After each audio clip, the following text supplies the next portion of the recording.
in, folks, to another episode of The Deep Dive. I am Dr. Shawn Smith, and we are live. We are live once again with another breakdown, and I've got an amazing story for you. I just want to make sure that I tell it at the right time.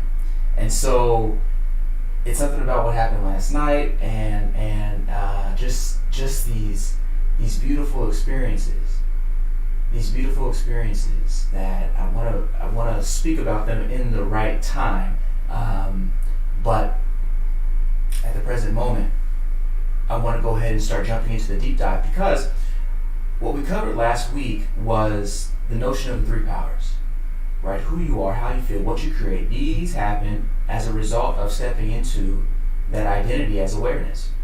And so the important thing that I want to remind you of is, and I'll go ahead and pull this up really quickly. Let's see if I can go ahead and slice this up. I'm gonna share my screen here, just so we can have this moment. So I'm in that Three Powers episode, your Three Powers End All Suffering. You should see it on your screen. Okay, I've got a couple other analytics over here and all that, but I just wanted to scroll down to the comments. And T. Whitney says, 10 months of worry just got wiped out of me. I am so blessed to have found you today. You are a blessing to the universe. I pray that you are known globally so that you can do God's work and save more lives. Here's the part that I care about. 10 months of worry just got wiped out of me. When I'm creating these videos, I understand that if people would give these teachings just a portion of their time, it can radically transform how they are perceiving their own reality and what they can do about their perceptions of their own reality. And so what's important to me is to be able to share this information, but just keep in mind that this is only a small percentage of all that there is. In fact, the book just came in. It said this is the proof, so this is not like the actual book that will be out soon. But I had to make sure that that I'm going back through it another time just to make sure everything is perfect. But the idea here is that with 5 or 6 minutes of being able to just interface with conscious transformation technologies, interface with your own belief, with your own mind, if it can wipe out 10 months of worry, what happens when you master the entire system, right? And so that's one of the things that I really wanted to make sure I was pointing out, is that when we're doing these deep dives on these videos, they aren't just for play, they are for actual empowerment. Because I know that if people would try just a fraction of what I'm saying, it would radically transform their lives. And so that's a little piece of not why I do it. I actually don't do it in order to be empowering or even to heal. That's one of the outcomes. I wouldn't necessarily do it if it wasn't for those components, but I only actually do it for love. I only actually do this for love. And that's a part of that experience that I wanted to share with you all today, is that this idea of doing what you love, doing things for the reason of love, doing what you love, when you love it, how you love it, for reasons that you love, which is the why you love it.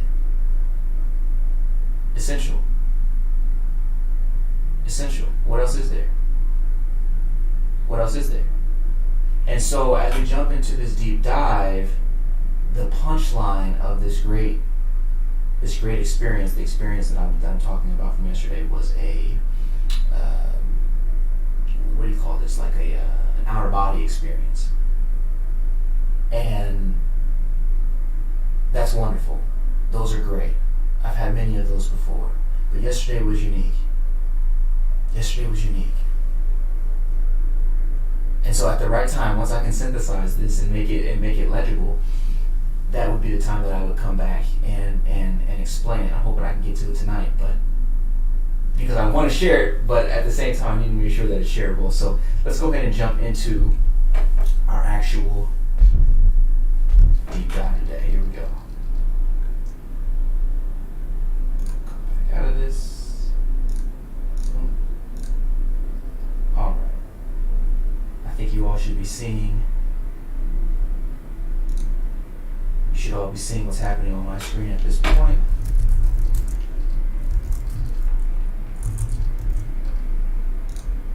Just sending a message in the chat for folks. All right. Without further ado, let's go ahead and jump into this.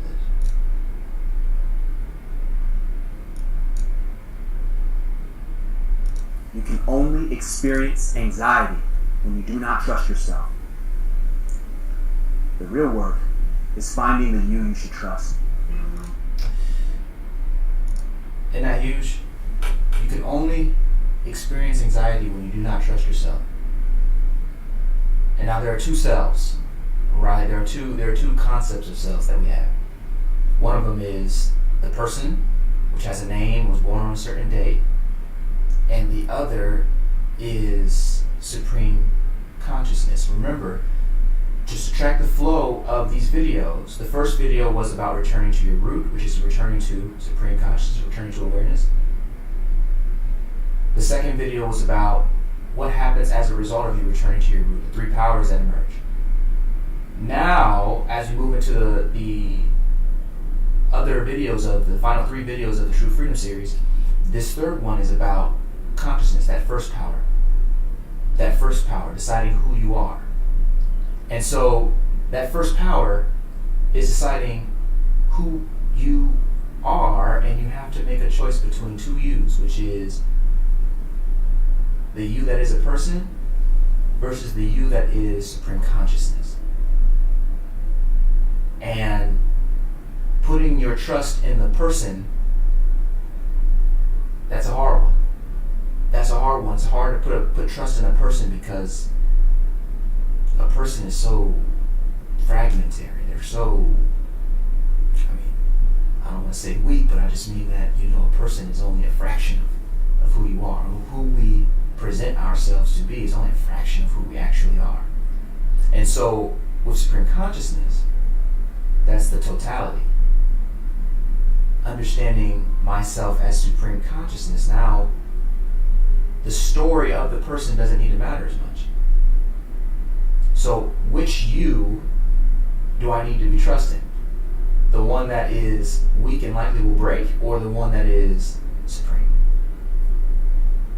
This is the point. And so you can put your trust in either one. Just one is a faulty vehicle, and the other one is perfect, and never tarnishes. This is the beauty. Let's continue. If you only think of yourself as a person born on a certain date, who's richer or poorer than somebody else, and feels that you lack a certain something compared to others, then you will be trapped by fear and anxiety wherever you go. Because that's where fear and anxiety comes from. It's the comparison game. The comparison game between what another person, you believe another person is doing, yourself, and what you believe you ought to be doing. So now you can even compare yourself with a future version of yourself or a past version of yourself. All of that creates anxiety. If there's also the belief attached to it that things ought to be different, but they aren't. If there's also the belief attached to it that things ought to be different, but they aren't, all of that creates anxiety. But doesn't that anxiety disappear if you see yourself as one with all reality? Wouldn't it disappear if instead of comparing myself to the next person, if I saw myself as one with that person? Now we're starting to touch the garment of spiritual responsibility. We're starting to get toward that place where we can see that there are no others outside of us. This is a deeper component here.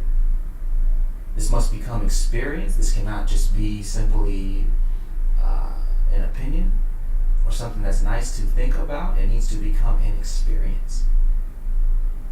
It needs to become our experience. Let's continue. Stuck in what will they think of me and what if I can't survive land. But what if you saw yourself as the whole of existence instead of just a person? Would your questions change? Right? Would your questions change? The questions that drive fear. What if I don't survive? What if it don't work? What if I can't make it? Would those questions change if you saw yourself as the totality of existence? If you experience the totality of existence. You see, I want to talk about, psychotropic drugs. I do not think these are super necessary, but I do think that they can be incredibly powerful therapies if therapies are built around their use. When I'm talking about that, I'm talking about ayahuasca and, different drugs with psychoactive chemicals that can give people altered experiences of reality. Never been a big fan of these, particularly because I know that you can reach every state that those drugs can offer on your own through meditation. And the reason I say that is because if you've ever heard of a concept called astral projecting, it's something that you can do through meditation. I've been on dozens of these, and they're incredible. They're incredible.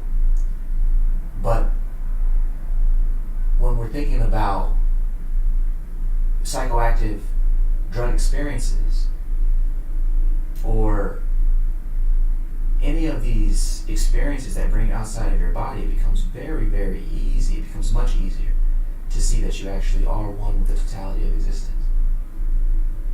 So now your questions change. I mean, I think that it's better to be in meditation so that you can train yourself to have those experiences. You can create those sort of psychotropic effects within yourself, which is, I'm more familiar with that, but there are also these experiences where you could go and do whatever it is that, however you would access those things, and safely, of course, and it puts you in touch with the fact that, oh yeah, this is a single whole. Reality is a single whole. It's a single totality. Now your questions change. Because now when you come back as a person and you resume your identity as a person, your questions are different. Your questions are different. Because you're not looking at another person and assuming that they have something you don't. Because you're everything. See, that's the difference. That's the difference, and that's what we're talking about here. To be fair and to be sure, I am saying that you can get to that same realization without any. You don't need to leave the body. You don't need a psychotropic experience. I'm just saying that those happen to be quite expedient ways to arrive at this understanding, or at least to get the sense that there's something else here. But you can do it safely without any of that. And I would recommend that we be doing that first, because returning to your root, returning to awareness, it doesn't require that you be in another dimension inside of your own mind. It matters that you are aware, right? So it meets you where you are. You don't have to do anything else. There's nothing outside of yourself. You don't have to do anything else. But you do need to be aware. So let's continue here. In thought, but in your every waking experience of living. Would you worry what other people thought of you if you knew you were the entire universe and more? Would dying make you nervous if you felt yourself as one with eternity? That's the other thing. Would dying make you nervous if you felt yourself as one with eternity? Would other people's ideas of you even be an issue if you felt yourself as one with eternity? One with eternity. If you've ever had these experiences where you've been able to step out of the human form and see the totality of reality, let's see the totality of phenomenal reality, then what you find is that realities, infinite, trillions of realities are constantly bending and folding into one another. To say that it happens in a second that's too long. To say that it happens in a second would be too long.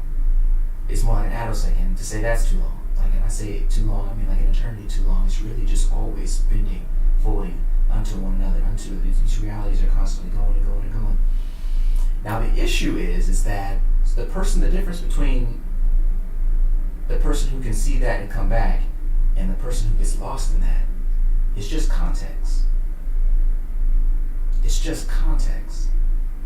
These people that you see who are homeless and they're saying things, they're just kind of babbling, they are having a real experience. They are having a real experience. But without context, you have no way to understand it, and so it just sounds like babble. They're just standing too close to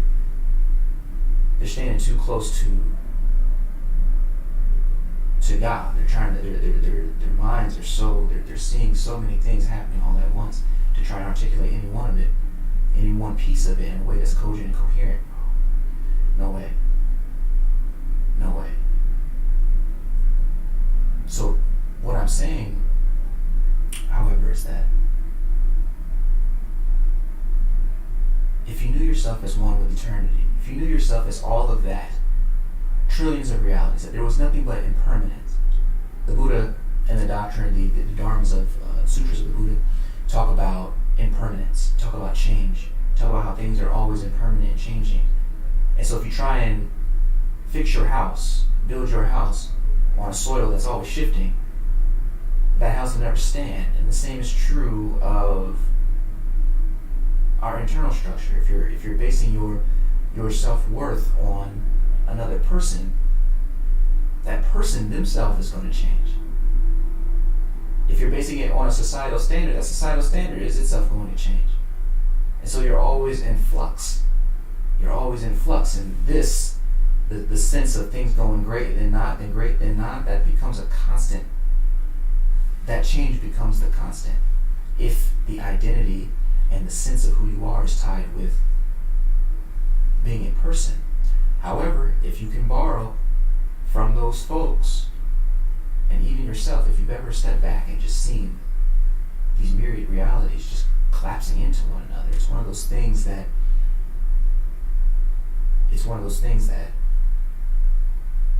you quickly understand the depth of this concept of impermanence and change. But there are things that don't change, and in fact, it's just one thing. And it's not a thing, actually.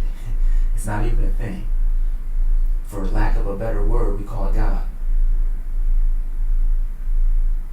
But that God is coterminous with what we call awareness, coterminous with what we call love. I'm saying they mean the same thing.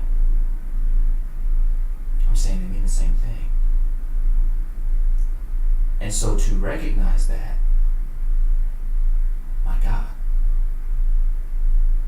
what of your fear of death? What of it? What of it? You've done it 1 trillion times in the last second. What of it? You see, it's like that. It's like that. What of it? But to speak like this and to sound like this on the street is like, oh man, this dude is out of his mind. Show me someone who isn't. The question I have for you is, what of your love? What of your awareness? What of your attention? Are you present? That keeps you safe. That keeps you out of anxiety. Let's continue. All anxiety drops away when you remember who you really are. Maybe you left your job thinking you could do better, only to find there were no jobs when you reached for a better one. That's what happened to me in March of 2020. Yeah, so this is about to get real, and this is the short version of it. Global pandemic shut down Earth right after I left my sales position over, we'll call it a disagreement with management. Now I couldn't get a job, and I was stressed as hell. Would have gotten unemployment, but the office said, sorry, Mr. Smith, it appears you left your job on your own accord in February. These benefits are only for those who've been displaced by the March pandemic. And anybody who remembers that time knows that that's exactly what was happening. People were furloughing. They were furloughing, employees. They were, you couldn't just go and get a job during the sales. During the pandemic. I was in sales at the time. I had just left the university, went to sales, and it was one of those times when things got wild in terms of what I thought I was going to be able to do. And so, here's what happened. I had no safety net, no one coming to help me, no insight. I only had the truth, this truth, that God and consciousness are one. Why is that so critical? Why is it so critical to say that God and consciousness are one? Whatever God is, it must be infused with every piece and particle of existence, including your own consciousness. Including your own consciousness. Including your own consciousness, which means what? That if you wanted to access God, consciousness it's the place to do it, because it means that whatever the tools and talents of God I can bring to bear right now on my current situation. I can bring to bear right now on my current situation. It doesn't mean that you're standing above the universe and you're manipulating. That's a wild way to think about God. It means that you simply have enough to do what needs to be done so that you can live a life you love. And you have enough to do that lovingly. Not that love becomes a reward, it becomes the very act of doing. And so, this concept here of God and consciousness being one, that allowed me to enter into this next exercise.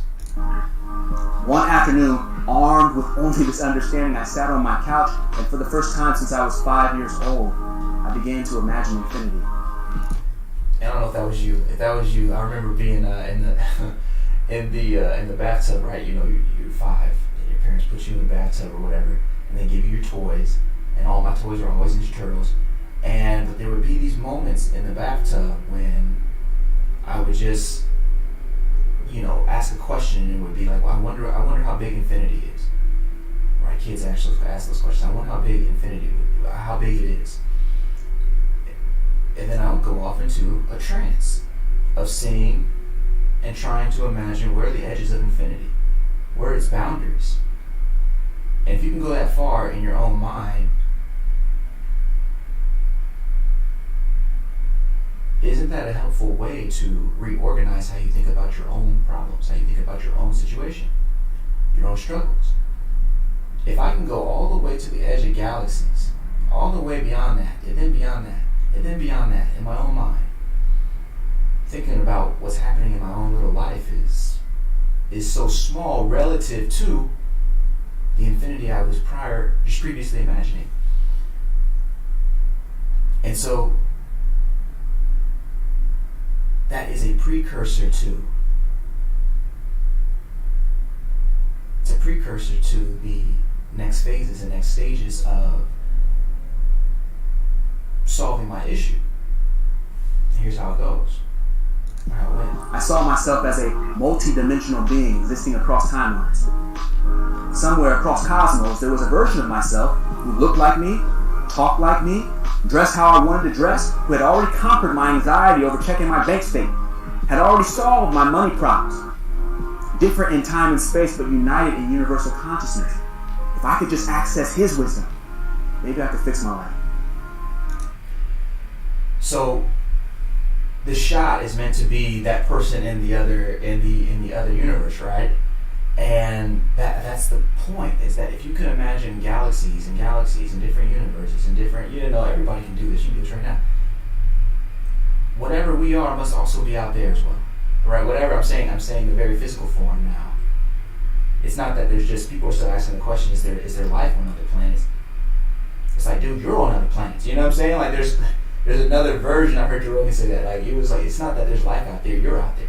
If you go far enough out, you're going to come into a reality that is quite like the one we're in right now, quite like the planet and the Earth and all the situations, circumstances where you can actually meet your physical self. Again, you're just in a different dimension, a different universe. Now, Marvel Studios is doing a good job with narrativizing this in their comic book movies, the idea of the multiverse, right? And, these different superheroes come from the different multiverses and that sort of thing. You can see it in pop culture. And so, where did they get it from? They got it out of these concepts, these ancient teachings. They got it out of the concepts that come from ancient teachings. They got it out of, no doubt, much of the psychotropic drugs that I was just telling you about. We know that because Steve Jobs famously went to India and was doing a whole bunch of what would be sort of MDMA-like stuff, and when in his youth, and then when he comes and builds Apple, and then eventually purchases Pixar, all of those, which are now is owned by Disney, just like the Marvel movies, right? These creative flows of these founders, they make their way not only into the business systems, but also into stories that are getting told as a result of the content and products that are coming out. And so, what I'm saying is that this ability is endlessly inside of you when you're connected with awareness. A person would never do that. If I was just walking around identified exclusively as a person, during the pandemic when you couldn't get a job, maybe I would have fought harder to get on that unemployment thing, but once they told me no, I was kind of like, I gotta find another way. But as a person, it's up in the air. It's up in the air how you would respond, or how I would have responded to that, because the person sometimes makes great choices and sometimes doesn't. This person sometimes acts from a center of power and a center of peace and clarity and clear-headedness, and the person sometimes acts out of fear. From moment to moment, the person is unstable. That's because the person is a part of phenomenal reality, which is always changing. It comes back to that Buddhist concept of impermanence, and to those psychotropic or out-of-body experiences I keep hinting at, where all of reality is constantly filtering in and out, filtering in and out, in and out, in and out, in and out. I say that because that's been my experience. That's been my experience. Let's continue. I suppose I began to see and feel myself as that mature version of myself. Quickly question. The feeling is so important. So it is not enough to simply imagine it, but then to step into and feel. To step into and feel that reality of this other version of yourself as if it is you now. Whatever skills, you basically are trying to download the skills that person has acquired into this version of yourself. And you can do that. That is not a stretch of logic to believe that that's possible if you're understanding yourself as awareness, as a larger field of consciousness that, for lack of a better word, we call God. If you understand yourself as that, then the tools of awareness become yours. And so here's what happened. Quickly, questions I wouldn't have thought to ask began appearing because I was ensconced in the feeling of what it would be like to be that dude. What it would be like to be that guy. And this happened. Questions I wouldn't have thought to ask appeared to my mind. Choices I wouldn't have thought to make became real to me. Within 6 months, I had replaced my salary with my own business. Within a year, I had centupled it. I was 31. And that was crazy. That was crazy. It was at that moment, those first, few $100,000. I remember it was my birthday. Yesterday was my birthday as well, which is that's a whole story. Anyway, so, but it was my birthday. I was 31, and or yes, 31. And just a year before, I was selling or about to start, and just leaving the university, and it was wild. It was wild to go from 30. The start of 30, I had it was not even a PhD. I hadn't even made the decision to go into selling. And by 31, I learned enough of the tools to be able to go and do this other thing. And I'm sitting there, I'm like, yo, we got hundreds of thousands. Like, what? How did this happen in such a short time? How did this happen in such a short time? And it's because you can call anything that you want into reality. I mean, you're doing it anyway. Not as a person. A person cannot do that. A person better figure out the 7 highly effective habits of leaders and go and try and do that, and you gotta know and go and get into personal development, go to some conferences and seminars and build their skills up so they can build a team. You dig? Like a person only has a few options. But awareness has all the options. God has all the options. All the options. And so to recognize that, now you're ready to take spiritual responsibility. This is the first part of the power that comes along with standing in awareness, because anxiety is for people. Awareness has never spent a second in anxiety. It observes anxiety. It's never spent a second being nervous. Can you imagine God being, I don't know what's going to happen. Like, it's never spent a second there. Why should you? And so, here's what happened next. If you're watching this, I suspect you already know the truth of your divinity. I suspect you recognize that it's impossible to be alive without consciousness, and that awareness is more than just a byproduct of the brain's neurons. See, and that's contemporarily at the time of this live recording, we don't know what consciousness is. No one knows. It's never been located in the brain. I dare you to go to any psychiatrist and ask them what consciousness is and point it out. The more sophisticated answers are going to say that consciousness is a process that perhaps happens, in the brain as a result of neural networks. But that can't quite be right, because if you block off the process, or if you take out a certain lobe of the brain has plasticity, the consciousness remains. People just learn how to do the same things differently. And so the brain can be altered in all sorts of ways, and yet there's still awareness. And it's the same awareness. It's the same awareness. The same awareness that's aware of anxiety is the same awareness that's aware of joy. The awareness never intensifies. The joy might. The anxiety might.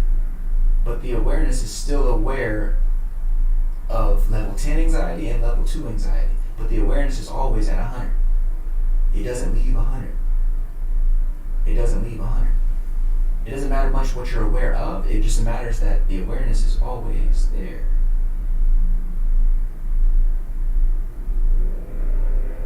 And so the psychiatrist has never identified the mind, has never identified where consciousness is in the brain. And if you're here watching this and you've understood, you haven't clicked out yet because you're like, man, do a little crazy, then you understand that consciousness is more than a byproduct of the brain. Super important. Super important, because if you attach God to a brain, brains have to degenerate and eventually dissolve. They have to go. Brains are upon a phenomenal reality. They have to dissolve into the rest of whatever. They have to go. And if you think that that's also the case with consciousness, that's going to give you anxiety, because the fear of death will always be present. However, were we to look at this in a different way, were we to acknowledge that it is arrogant to say that consciousness resides in the brain, or that the mind and the brain are the same thing. It is arrogant to make claims about something of which we have no empirical evidence. That's not science. It's foolishness.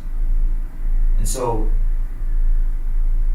what we are to do instead is to contemplate our reality as it actually is. You want empirical evidence? There isn't any without awareness, so go to it. Let's ask our questions about awareness and see where that gets us. So, let's continue. Even if you were deaf, you would still be aware of silence. Even if you were blind, you would still be aware of darkness. Okay, what am I doing here? I'm saying, even if you were deaf, you would still be aware of silence. Which is to say that awareness and perception are different. The perception, your ability to hear, see, I would add, think, feel, taste, touch, all those senses, you can lose those senses and the awareness still stays the same. Somebody who is blind is as aware that they are blind as the person who can see is aware that they can see. If somebody comes and turns out all the lights and you can no longer see the room you're in, you're as aware of the darkness as you were of the lights. Awareness stands behind. It stands behind all perception. But the reason we say awareness is more important is because you can't be seeing or touching or tasting without awareness. You can, in other words, perception depends on awareness. Awareness does not depend on perception. Which is why you can go and have these psychedelic or psychotropic experiences, be in a whole different world, and your eyes are open in this world, but you're not seeing what's in front of you. You're now perceiving something else. You're aware of a different set of perceptions. That's critical, because even when those perceptions disappear, or the perceptions here in this world disappear, wherever you are, the awareness is consistent. Awareness is consistent. And so, therefore, because it is the only foundational understanding that we can place faith in, because it doesn't fade. It's the only thing that doesn't change. You might say, okay, well, in deep sleep, it definitely changes. In deep sleep, there's definitely, you disappear, there's no awareness. Right, deep sleep is dreamless sleep. But is that true? Take a moment, is that true? Because when you go to sleep, you're aware that you're dreaming, for sure, so you know awareness is there. But then you go into deep sleep, and you're aware that there were no dreams. And so there's still awareness. You're aware that, oh man, that part of the night went really, really fast. Because there were no dreams to get caught up in. But if you know that, then that means that you were aware that part went really fast. So there was still something there as it was going fast. There was still something there that was a through line. And just because there's not something there that you can remember does not mean that there was no awareness. In fact, you know there was awareness because you can sense the absence of the thing. You can sense the absence of memory. You're aware that there were no memories, there were no dreams, you're aware of that. Somebody who gets knocked out, they're aware that they just went from a certain situation of standing and being active to being on their back. They don't remember what happened because they're basically going instantly into deep sleep. But they're aware that they were out. So that's why they come back and say, man, how long was I out? They're aware. The awareness stays. Understanding that, then you understand that, oh wait, if it stays regardless of my physiological experience, and not only that, there's no place, there's no parietal lobe, there's no place to, or occipital lobe, there's no place in the brain that we've discovered where awareness resides. After all the billions of dollars of research. Oh, then is it such a stretch to assume that this awareness is not physical, that it's not corporal? That it's somehow more than just that? Is that such a stretch? It is empirically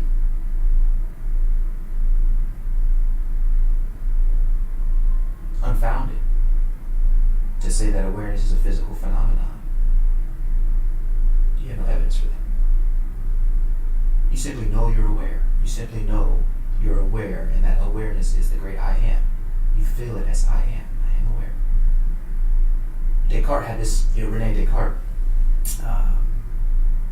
this philosopher who actually is fairly responsible for a lot of the thoughts that happen in the Western canon today.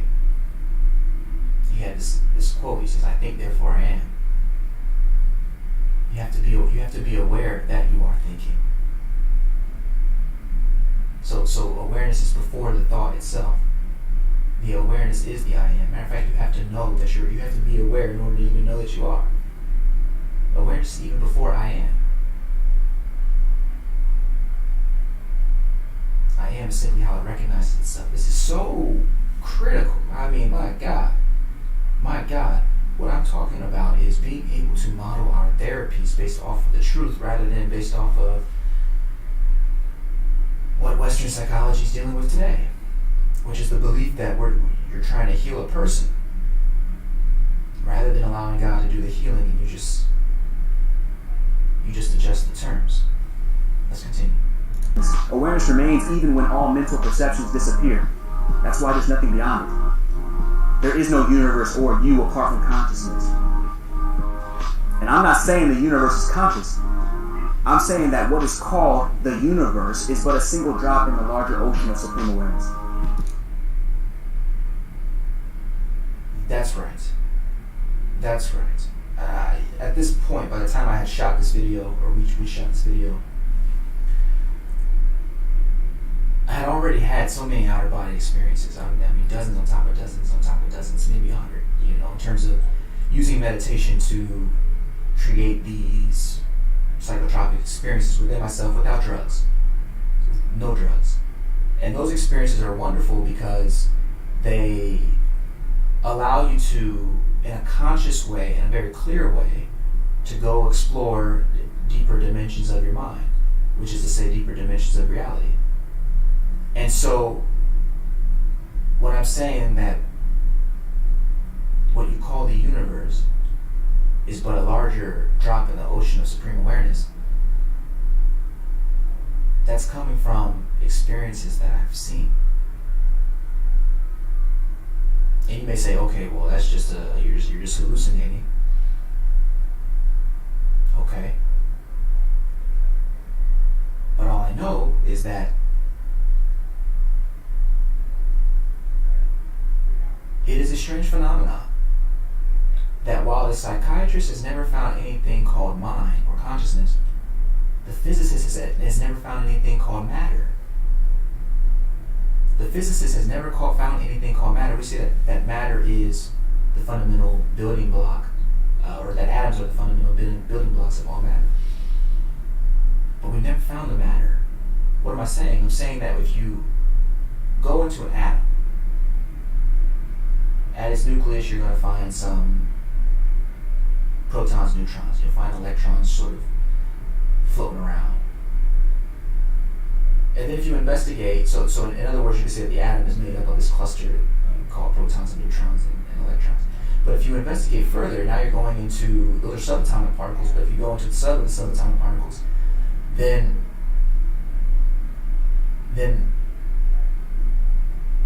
what you're finding are like quarks and different elementary particles. But if you go into even those elementary particles, now you're starting to confuse the physicists, because they say that these are zero-dimensional points with no internal structure, which is the same as saying they're nothing, right? So if the physicists, the people who say that all matter is made out of something that's solid that we've never found, and the psychiatrists say that all of our experience is made out of a consciousness that we've never found, never located in the brain, and never will, why would we base our presumptions about reality on flawed models of thinking? It is asinine.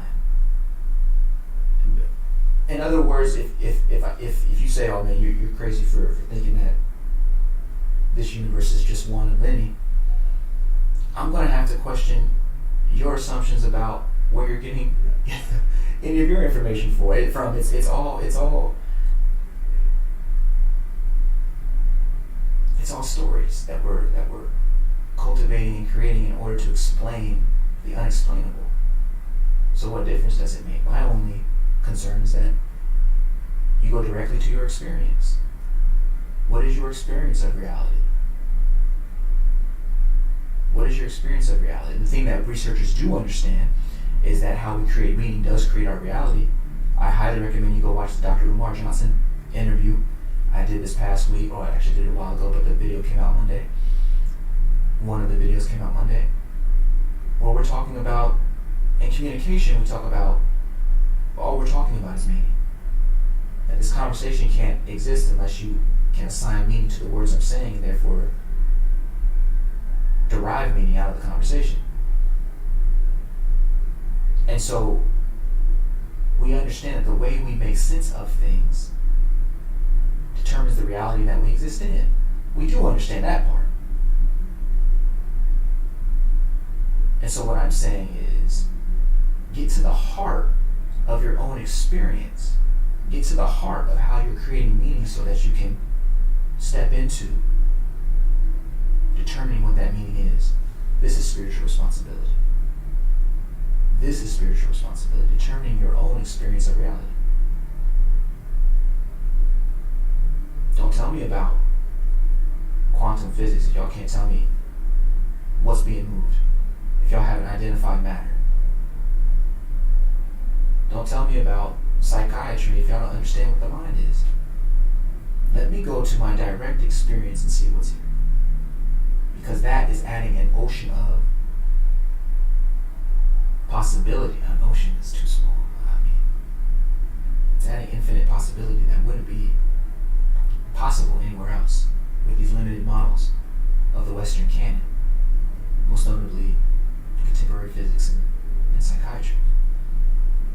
Not saying that there's any, these are sciences, they're meant to be under development. It's just that what I'm saying now is probably, centuries ahead of that. And I'm not the first to say it. There's people have been saying it for centuries, millennia, perhaps even more. Certainly more. Certainly more. But if you're looking for something, you want to cut it up, and you want to find consciousness, and you want to cut it up into pieces, good luck. Good luck, you're not going to find that. You're not going to find that. In 5 years, 10 years, 15 years, I guarantee nobody still found it. They might have stories that say they found it, but easily falsifiable. Anyway, let's continue. And you are that ocean, containing uncountable drops, infinite universes. Everyone that exists or will exist is but another aspect of eternal you. So, there's a lot there. So I've just talked about uncountable galaxies inside all these universes are but drops in this ocean, and there's so many drops in the ocean that it's even a single universe is insignificant. And I'm saying you are that ocean. When I say you, I don't mean you as a person, I mean you as awareness. Supreme consciousness is that ocean, and you are that.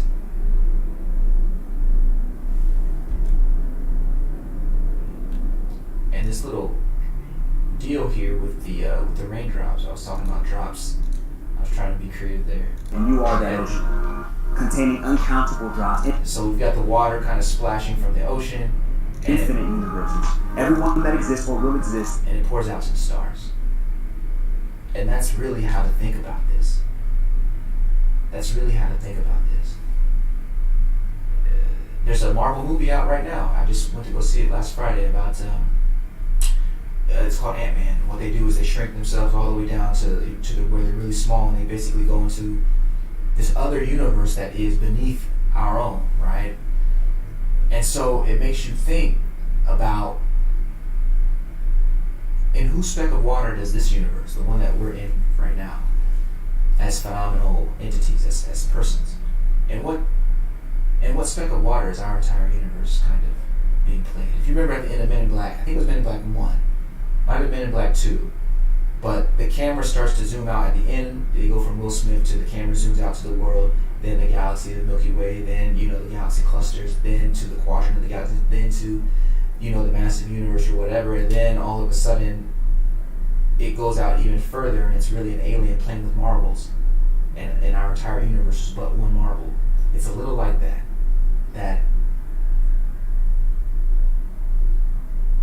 reality is so intellectually incomprehensible. I mean, we're doing the best we can here. It's intellectually incomprehensible. I am not asking for you to understand it. I'm asking for you to be it. I'm asking for you to be it. And so that's the situation here. That these realities are always connected. They're not disparate components. They're always united in a single consciousness. Let's continue. Is but another aspect of eternal you. And that's the other part there. Sometimes people get anxiety because they're in a situation with people that they are subtly afraid of. They don't know how they're going to be. They don't trust themselves enough to know that they're going to be and be able to do well with other folks. And so that is coming from a fundamental misunderstanding of what another person is. If you are comprehending what I'm saying, and it's resonating, I don't just mean intellectually, I just mean that it's resonating, then you can understand that you're not different from the other person. Right? The same you that is watching this video is the same you that's making it. And so, how much easier is it psychologically to deal with difficult people if you're only seeing them as an aspect of yourself? Which is to say that when you treat yourself well, you increase your capacity to treat others well. How much easier is it to be in another room with people who look completely different than you, whatever, and to see them as being just a part of you. Not just a part of you, but you. Just you. Then it becomes so much easier to love them. It becomes so much easier because they're not strangers anymore, you know them intimately. Whatever their idiosyncrasies, whatever their little particular patterns are, whatever their deal is, you're able to you can be there with them. And you can love them. And so what I'm saying is that in the end, that capacity for awareness, to say it opens up our capacity for love is an understatement. I think they're one and the same. I think they're one and the same. So let me continue here. That means the same you that can hear these words is the same you that is now speaking these words. Do not be fooled by forms. By the fact that it looks like there are 8 billion other people on the planet and that you are but one. I can assure you, there's only you. I'm saying there's only you. How do I know? This is the experience. When Siddhartha Gautama, also known as the Buddha, was sitting under the Bodhi tree, when Mara, or the basically deified version of all illusion, this basic devil, it's just called illusion. It's just meant to be a metaphor for the illusion of and delusions of humanity. So he's sitting under this Bodhi tree, the Buddha is, and he's looking for enlightenment. And right before he is to achieve it, Mara comes. Illusion comes. And illusion is trying to take the Buddha away. And it is trying to make sure that the Buddha never reaches enlightenment. And so rather than experience that, rather than have that, the Buddha,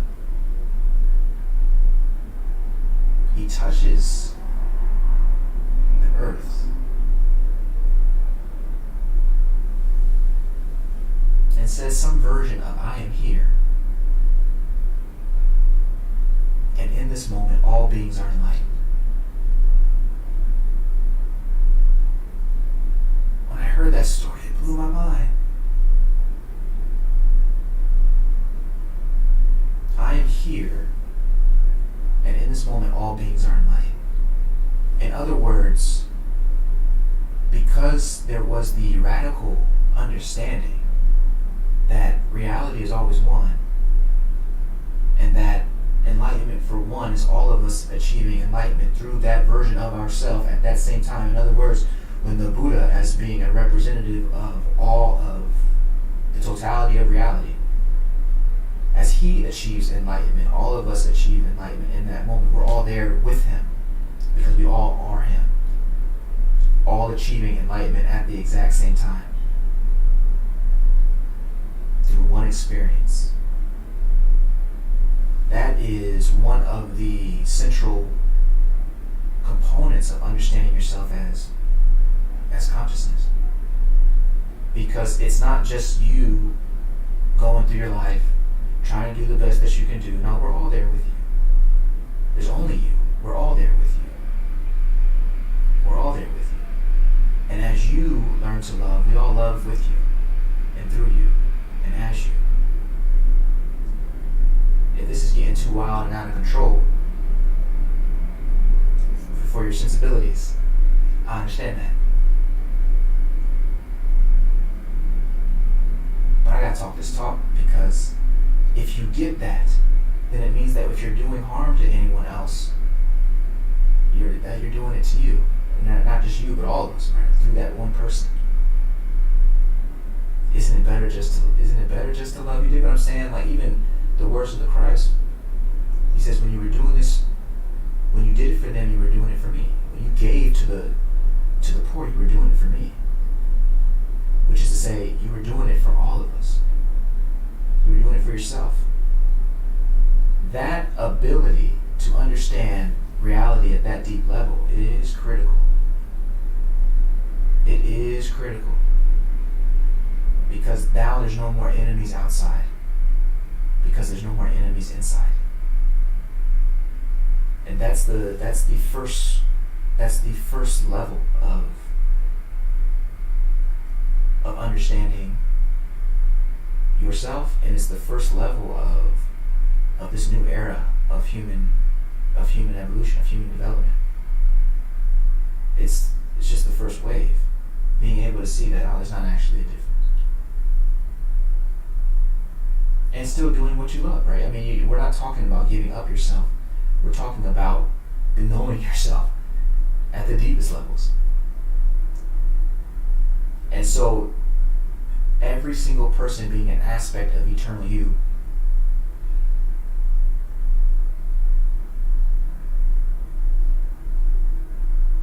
That's right. Across galaxies and star clusters, only you. However many universes, however many solar systems or parallel dimensions, reality is always one. Reality is always one. Because reality is always one, it means that it's always interconnected. It's always, to say interconnected is too much, right? In order for something to connect, there needs to be two parts. Reality being one is even going further than to say that everything is interconnected.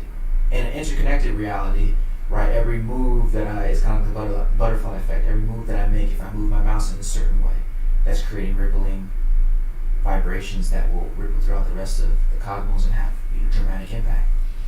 I'm saying that plus. I'm saying it's that plus something beyond that, which is that reality is simply one.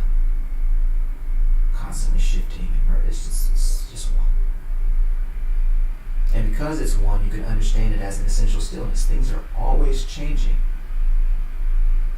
But that change never changes. And so there is a permanence to it. The point I'm saying here is that if you can understand yourself as this reality, you can now gain that same level of stillness. And so find your way out of anxiety, find your way out of fear, find your way back into peace, back into love, back into yourself. They are coterminous. Back to God, they are coterminous. The church used to say, more of you, God, less of me. Which is to say, more of supreme consciousness, less of the person. More of supreme consciousness, more of supreme awareness, less of the person. That's what I'm saying here. Because a person is going to sound crazy saying all this. I can't. What are you talking about? What are we talking about? What are we talking about the money? What are we talking about you know what I'm saying? A person sounds crazy if they come and say this, but what about you? having this as your experience, what about you? If it resonates, what about you? Go deeply into it. What is here? Am I aware? You can even start with that question. And you'll see that the answer is always yes.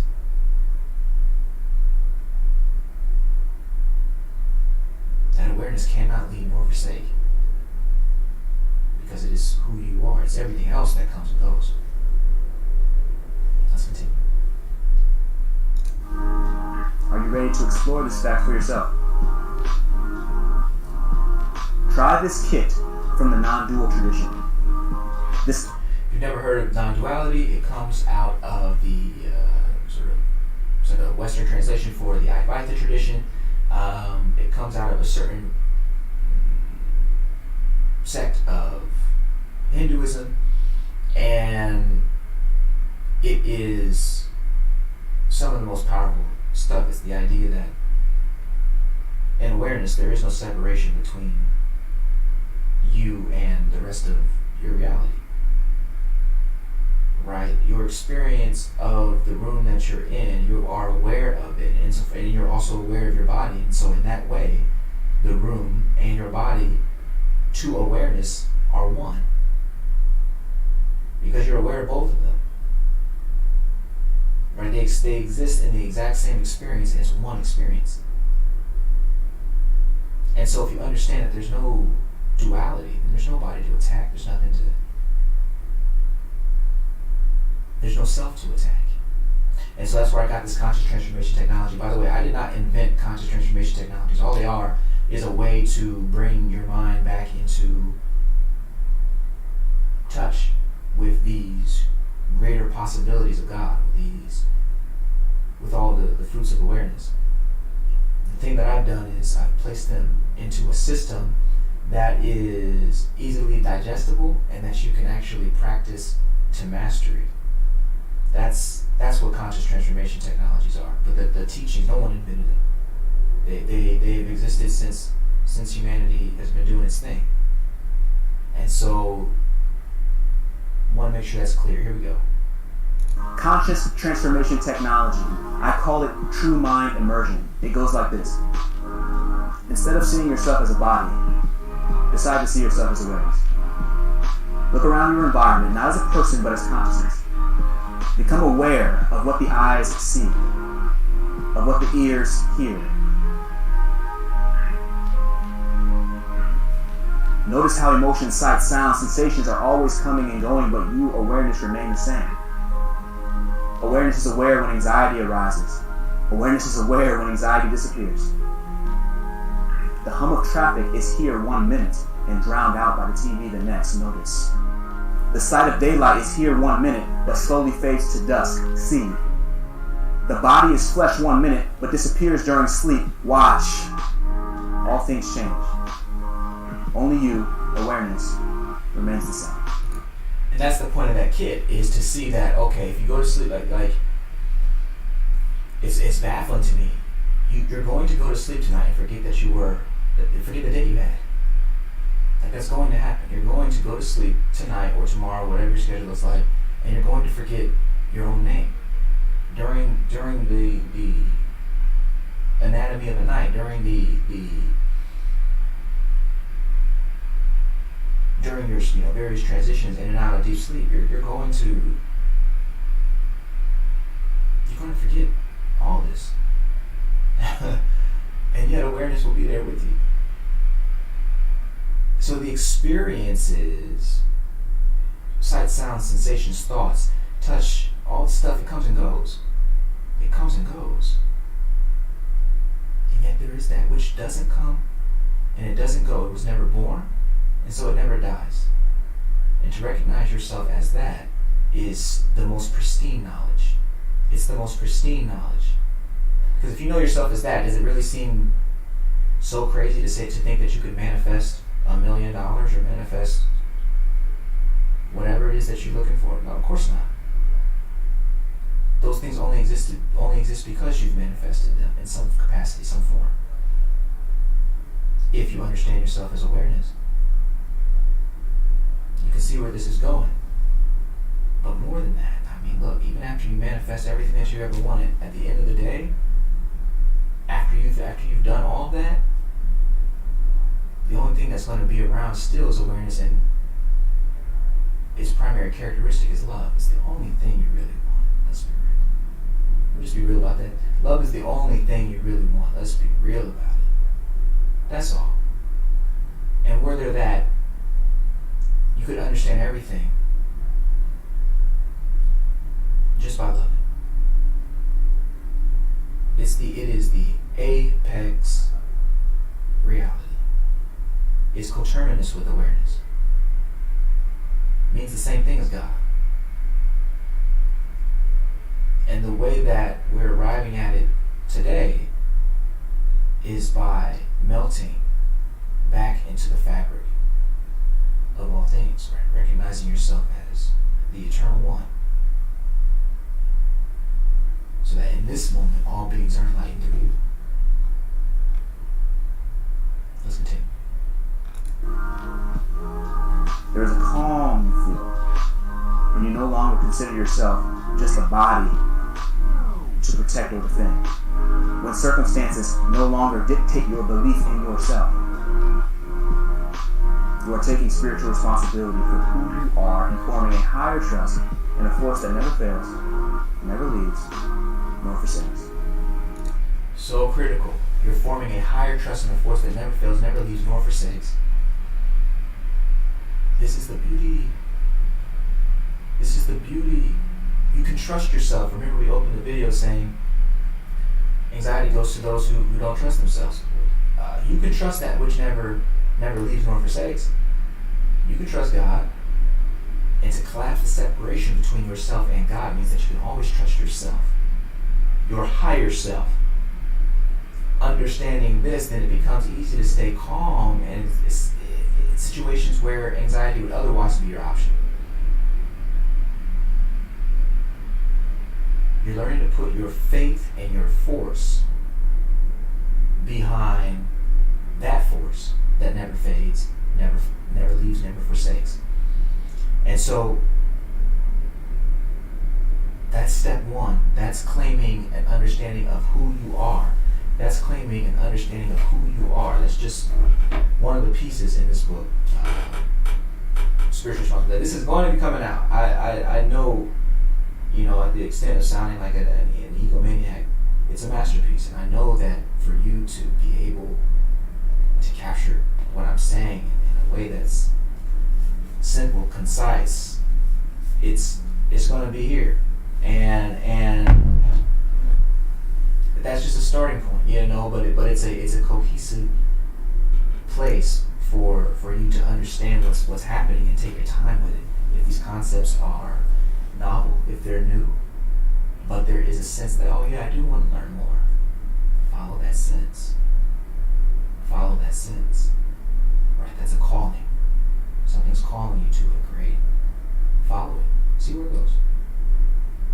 See where it goes. If it's something that you would love to do, follow it. Follow it. So arguably, if you did nothing else but did what you love, you would live a perfected life. I think that's the extent of. If I could sum up my entire life into a single statement, it would be that. It would be, I would basically quote the words of St. Augustine, which is, just love and then do what you want. All right, love and do what you will. The way that we arrive at that love, what is love, by the way? What is it? It is the collapse of the separation between yourself and someone else. It's the collapse of the separation. There's no more distinctions. You're no longer turning someone into a perpetrator. They're not doing something to you. There's just an openness and an attention and an awareness, holding space for them, which is holding space for you. We call it love. I only call it love because I know that's what you know it is.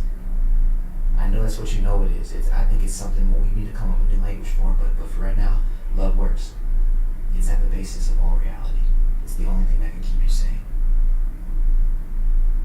It's coterminous. I'm not talking about something different. I'm started talking about awareness, I'm still talking about awareness. It just also happens to go by the name love. It so also happens to go by the name God. It so also happens to go by the name Supreme Consciousness. It so also happens to go by the name the Tao.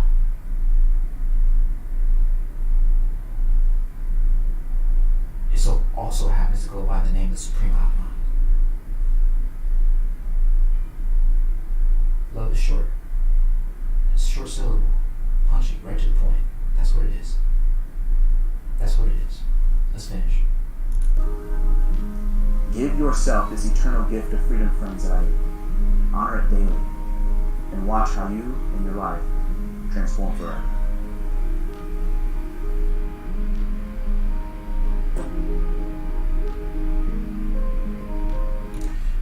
So let's pause here. Consciousness is eternal, ever present, and all powerful. To know yourself as consciousness is to let go of all anxiety.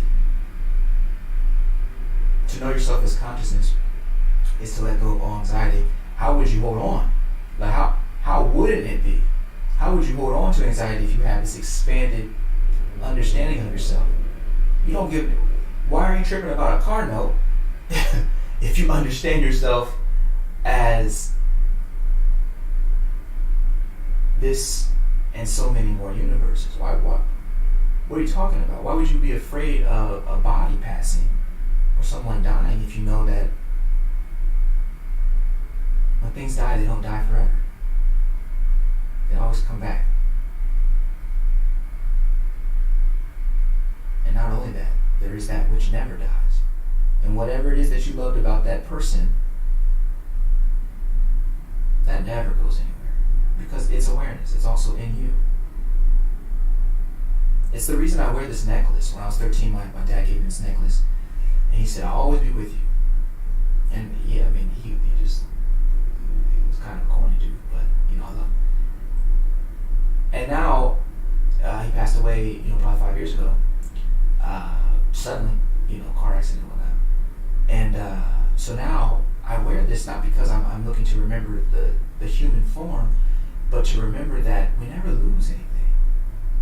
We do not lose things. Particularly if you understand yourself, actually exclusively if you understand yourself as awareness. Wherever, I don't feel like I lost a dad or a parent. 2 weeks, I was a mess, crying for a lot of time, and then after that, no more tears. 2 weeks and then completely free. And that was before I understood, what I'm bringing forth fully in terms of conscious transformation technologies. It was before that system was fully fleshed out. But, so it would be even shorter now. But the point is that the quicker you can get to the understanding that you didn't lose anything. All the information that your parent or whoever that you lost was going to give you, you still have access to that. You still have access to every part of them. Except perhaps their physical form.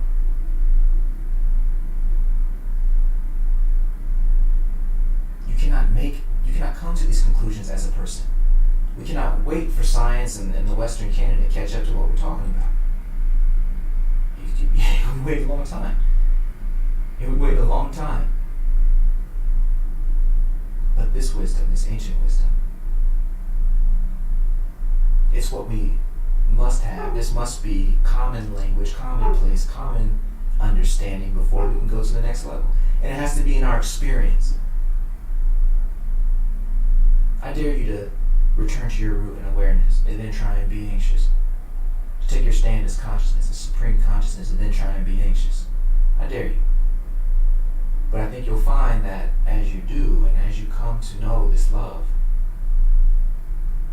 that cuts the bone,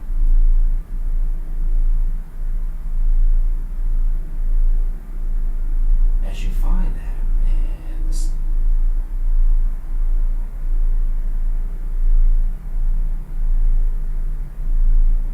as you find that, you come to see that consciousness, it keeps you free of all anxiety. To understand yourself as that, to take responsibility, spiritual responsibility for who you are, and to identify as your highest self, and to move and base your emotions and what you create after what is your highest self, not only are you going to be a blessing to yourself, you'll be a blessing to all of us who are also yourself. You dig? And so this is the piece that I wanted to make sure I'm unpacking a bit. That I'm unpacking a bit. So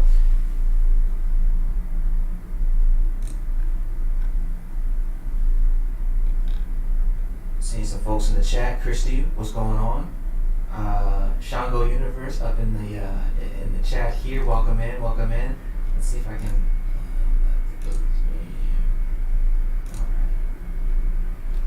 right. And Johnny Morris, what's happening?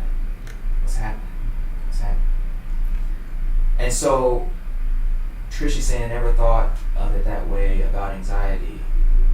Yeah, it's